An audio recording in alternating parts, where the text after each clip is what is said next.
¿Qué pasa cuando una empresa que parece tenerlo todo, de repente empieza a desmoronarse por dentro? Pues hoy vamos a meternos de lleno en el caso de Innovatec, para analizar esos conflictos invisibles que casi la llevan al desastre. Y es que, pensémoslo un momento.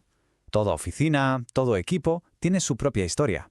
Una especie de narrativa no escrita que define cómo son las cosas, la cultura, y que al final decide si se triunfa o se fracasa.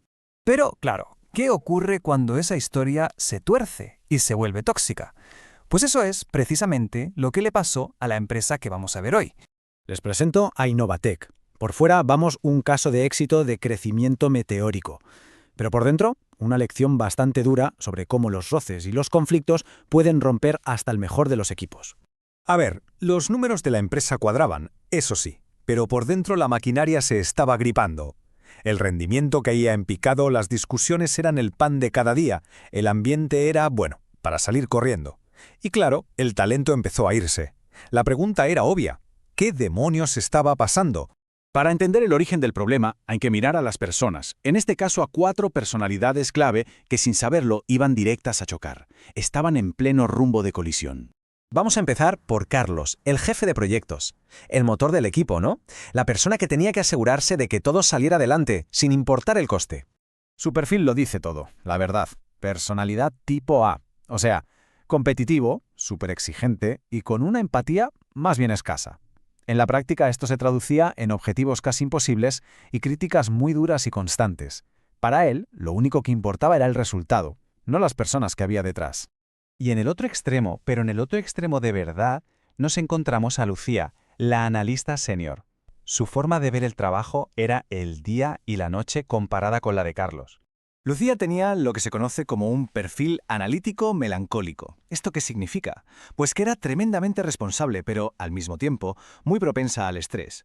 Vivía con un miedo constante a equivocarse, hasta tal punto que evitaba las reuniones solo para no tener que exponerse. Y para añadirle un poco más de salsa al asunto, entra en escena la fuerza creativa del equipo. Diego, el diseñador de experiencia de usuario. Diego era pura energía creativa, extrovertido, siempre abierto a ideas nuevas, proponiendo soluciones que nadie había pensado. Su gran problema era que se daba de bruces constantemente contra un muro de rigidez. Y eso, claro, le generaba una frustración tremenda. Y para cerrar este círculo de personalidades, tenemos a María, la coordinadora de recursos humanos. En teoría, la persona que debía mantener todo esto unido. María era la pacificadora oficial del grupo. Tenía una inteligencia emocional altísima y siempre intentaba mediar, buscar la armonía, pero tenía un problema fundamental.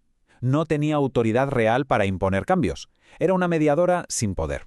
Vale, ya tenemos a todas las piezas en el tablero. Ahora vamos a ver qué pasó cuando empezaron a moverse y a chocar entre ellas.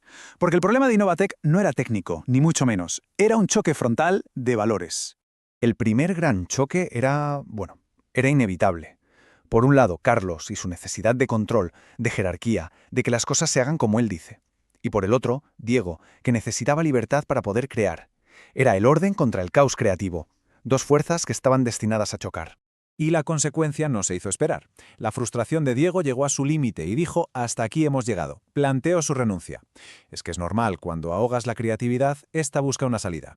El segundo choque era más sutil, más silencioso, pero igual de destructivo. Era Carlos, con su mentalidad de el éxito por encima de todo, contra Lucía, que lo que necesitaba era un entorno estable, seguro y predecible para poder hacer bien su trabajo. Y de nuevo, el coste humano fue altísimo. La presión constante de Carlos simplemente rompió a Lucía. Tuvo que pedir la baja por estrés. Innovatec estaba literalmente quemando a sus mejores empleados. Ojo, que estos conflictos no fueron hechos aislados. Fueron la mecha que encendió una auténtica reacción en cadena que amenazó con hundir la empresa entera. La implosión del equipo fue como una película a cámara lenta, en 3 actos. Primero, el estrés deja a Lucía fuera de juego. Segundo, la frustración hace que Diego quiera irse. Y tercero, y esta es la clave de todo, Carlos era incapaz de ver el problema real. Estaba ciego. Su diagnóstico fue de un error garrafal. Culpó a su equipo de falta de compromiso, sin darse cuenta de que el espejo le estaba devolviendo el reflejo de una de las causas principales de todo ese desastre. Y todo esto nos lleva a la verdadera raíz del problema, a una idea muy sencilla que lo explica absolutamente todo. No había alineación. Aquí está la gran lección de este caso. De verdad, el problema nunca fue la gente, no era que no estuvieran comprometidos. El verdadero problema El fallo de base fue un fallo de liderazgo. La incapacidad de coger a personas tan diferentes y alinear sus talentos para remar todos hacia el mismo objetivo. Y esto nos lleva a la reflexión final, a la pregunta que queda flotando en el aire. ¿Qué conflictos invisibles, qué choques de valores pueden estar ahora mismo dando forma a un equipo o a un lugar de trabajo?